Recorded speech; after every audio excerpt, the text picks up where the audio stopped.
बंधुओं जय श्री राधे। मैं गोविंदास एक बार फिर आप सबके सामने उपलब्ध हूँ एक नए विषय नई बात को लेके। और मैं आपका बहुत बहुत बहुत शुक्रिया करता हूँ कि आपने मुझे थोड़ा सा ही समय अपने जो प्रोग्राम है आपके विषय में, आपको जानकारी देने के विषय में, जो मैंने यूट्यूब पे चैनल अपना डाला बनाया, जो आपको जानकारी दी आपने बहुत अच्छे से शेयर करी। और मुझे 15-20 दिन के अंदर ही 1000 से ज़्यादा लोगों का समर्थन प्राप्त हुआ। उन सब के लिए बहुत बहुत बहुत बहुत कोटि कोटि धन्यवाद। और मुझे आशा है कि वो आगे भी मेरे वीडियो को देखते रहेंगे और अपने लिए, अपने हित के लिए, अपने परिवार के हित के लिए अच्छी से अच्छी जानकारी जुटा पाएंगे। तो बंधु, आप सबसे आशा कि आगे भी आप मेरा चैनल लाइक करेंगे, शेयर करेंगे, सब्सक्राइब करेंगे। और यदि कोई आपको जिज्ञासा है, कोई बात पूछनी है, तो आप मेरे से कर सकते हैं। फ़ोन नंबर मैंने दे रखा है, व्हाट्सएप पे बात कर सकते हैं, कमेंट्स करके बात कर सकते हैं। तो बंधु, आज का विषय शुरू करूं तो कल जन्माष्टमी है, जैसा आप जानते हैं। तो उस उपलक्ष्य में मेरी राधे रानी श्याम सुंदर की कृपा आप पर, आपके परिवार पर सदा सदा बरसती रहे।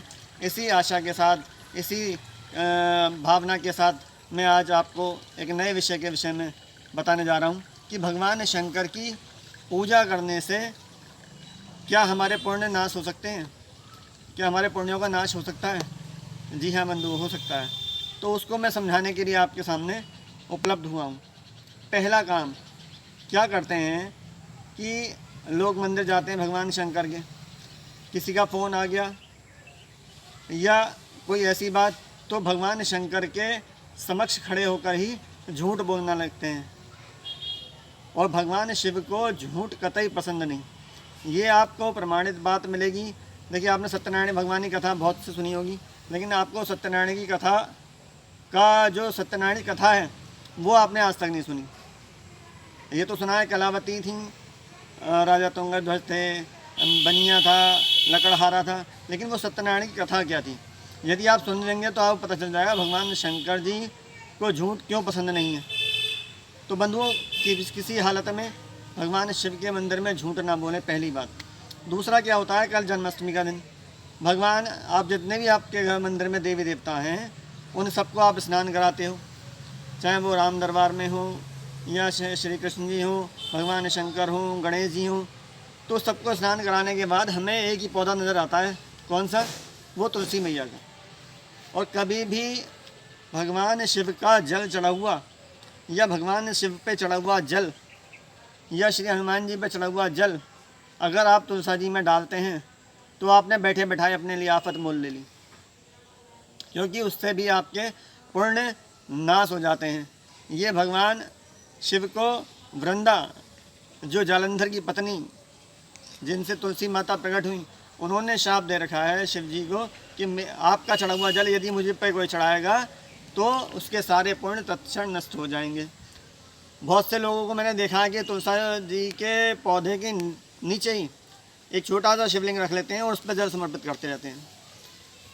फिर कहते हैं लोग, हम तो बहुत पूजा करते हैं, बड़ा पाठ करते हैं साहब ये, और शंकर जी के इतने बड़े भक्त हैं। भाई, तुमने गलती करी है तो उसकी सजा भी तो तुम ही भुगतोगे। पहले समझो कि पूजा होती कैसे है, पूजा करनी कैसे चाहिए। शंकर जी की पूजा तो बड़ा ढोल पीट पीट के करते हैं, हम तो बड़ी शंकर जी की ऐसे पूजा करते हैं, ऐसे पूजा करते हैं। कोई बात है? आप समझो तो सही उस चीज़ को है क्या। दूसरा, दो राक्षस थे, एक था विकल और एक था उत्कल। उन्होंने पृथ्वी पर बड़ा हाहाकार मचा रखा था। तो वो घूमते घूमते कैलाश पहुंच गए और वहाँ जाकर माता पार्वती को देखकर उनके रूप पर मोहित हो गए। तो जब मोहित हो गए तो माता पार्वती बैठी थी, तो उन्होंने गणेश जी के हाथ में, आपने देखा होगा, एक ऐसनुमा होता है, उसे कहते हैं कुंदुक। तो माता पार्वती ने वो कुंदुक लेके उन राक्षसों के ऊपर फेंक के मारा, तो उससे वो दोनों राक्षसों का अंत हो गया। और वो जो कुंदुक था उनके लगने के बाद भगवान शिव के पैर में जाके लग गया। उस पैर से जहाँ वो कुंदुक लगा वहाँ से रक्त की, खून की कुछ बूंदें निकलने लगीं। तो माँ पार्वती ने भगवान शिव से कहा कि हे प्रभु, आज के बाद आपको जो भी ये रोली चढ़ाएगा, रोली और कुमकुम भगवान शिव को नहीं चढ़ती, जो ये भी करता है उसके भी पुण्यों का क्षय होता है। ये माँ पार्वती ने कहा है, शिव पुराण में कहा है, ये मैं अपनी तरफ से नहीं कह रहा हूँ। तो कभी भी भूल के, क्योंकि कोई भी सुहागन स्त्री ये नहीं चाहेगी कि उसके पति के कहीं चोट लगे, कहीं खून निकले, कहीं उसको घाव हो। तो इसीलिए माँ पार्वती ने ये शापित किया कि आज के बाद आपको कोई भी रक्तांबर नहीं चढ़ेगा, कुमकुम रोली नहीं चढ़ेगी। बाकी गुलाल चढ़ाओ, अबीर चढ़ाओ, कुछ भी चढ़ाओ, लेकिन कुमकुम और रोली नहीं चढ़ानी है, भूल कर भी नहीं चढ़ानी है। तीसरी बात क्या होती है कि लोग घर में रख लेते हैं शंख। पहली बात तो शंख को खाली नहीं रखना चाहिए मंदिर में, उसमें जल डाल के रखना चाहिए, या उसके अंदर ना डालो तो नीचे कोई पात्र रख लो, उसमें जल डाल दो, उसके ऊपर जल रख दो।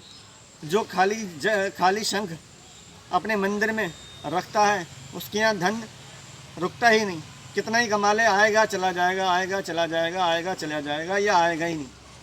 खाली शंख कभी ना रखें। फिर क्या करते हैं, जिसके घर में शंख में जल है वो सुबह को उठते हैं, महाराज पूरे घर में दे छींटा दे छींटा दे छींटा, और वो भगवान शिव के ऊपर ही पड़ जाता है। क्योंकि शंखचूड़ नाम का एक राक्षस था जिसको भगवान शिव ने मारा था। इसके पीछे कथा तो लंबी है, आप इतना ही समझ लो, किसी और वीडियो में समझाऊंगा आपको। तो वो शंखचूड़ ने कहा कि आपका जल आपके अंदर डाल के, या आपका कोई जल मुझे कोई समर्पण मेरे ऊपर आपके ऊपर चढ़ाएगा तो उसके पुण्य भी तत्क्षण नष्ट हो जाएंगे। तो बंधुओं, चौथी बात यह है कि जो हम भगवान शिव की परिक्रमा करते हैं वो पूरी परिक्रमा क्यों नहीं करी जाती, इससे भी क्या होता है, ये समझने की बात। तो बंधुओं, जब भगवान गणेश जी से ये कहा गया कार्तिकेय महाराज से, सभी देवी देवताओं से, कि प्रथम पूज्य होने के लिए आपको पूरे ब्रह्मांड की परिक्रमाएँ लगानी पड़ेंगी, ये सब जानते हैं। तो भगवान गणेश जी ने अपने माता पिता की परिक्रमा लगाई और वो प्रथम पूज्य हो गए।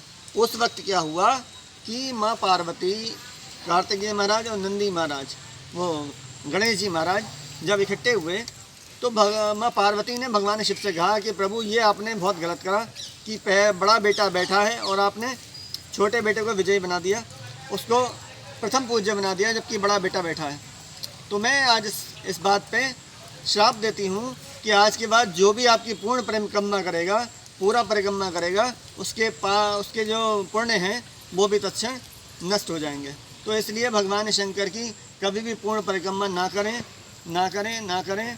और मेरा आपको सुझाव अच्छा लगता हो, मेरी बातें अच्छी लगती हो, तो आपसे फिर एक बार वही निवेदन, मेरे चैनल को सब्सक्राइब करें, लाइक करें, मुझसे जुड़ें। आपके घर में कोई परिवार में और भी कोई समस्या हो तो आप मुझसे बात कर सकते हैं। जय श्री राधे, जय श्री कृष्ण। आपको श्री श्याम सुंदर श्री कृष्ण की जन्माष्टमी की बहुत बहुत बधाई।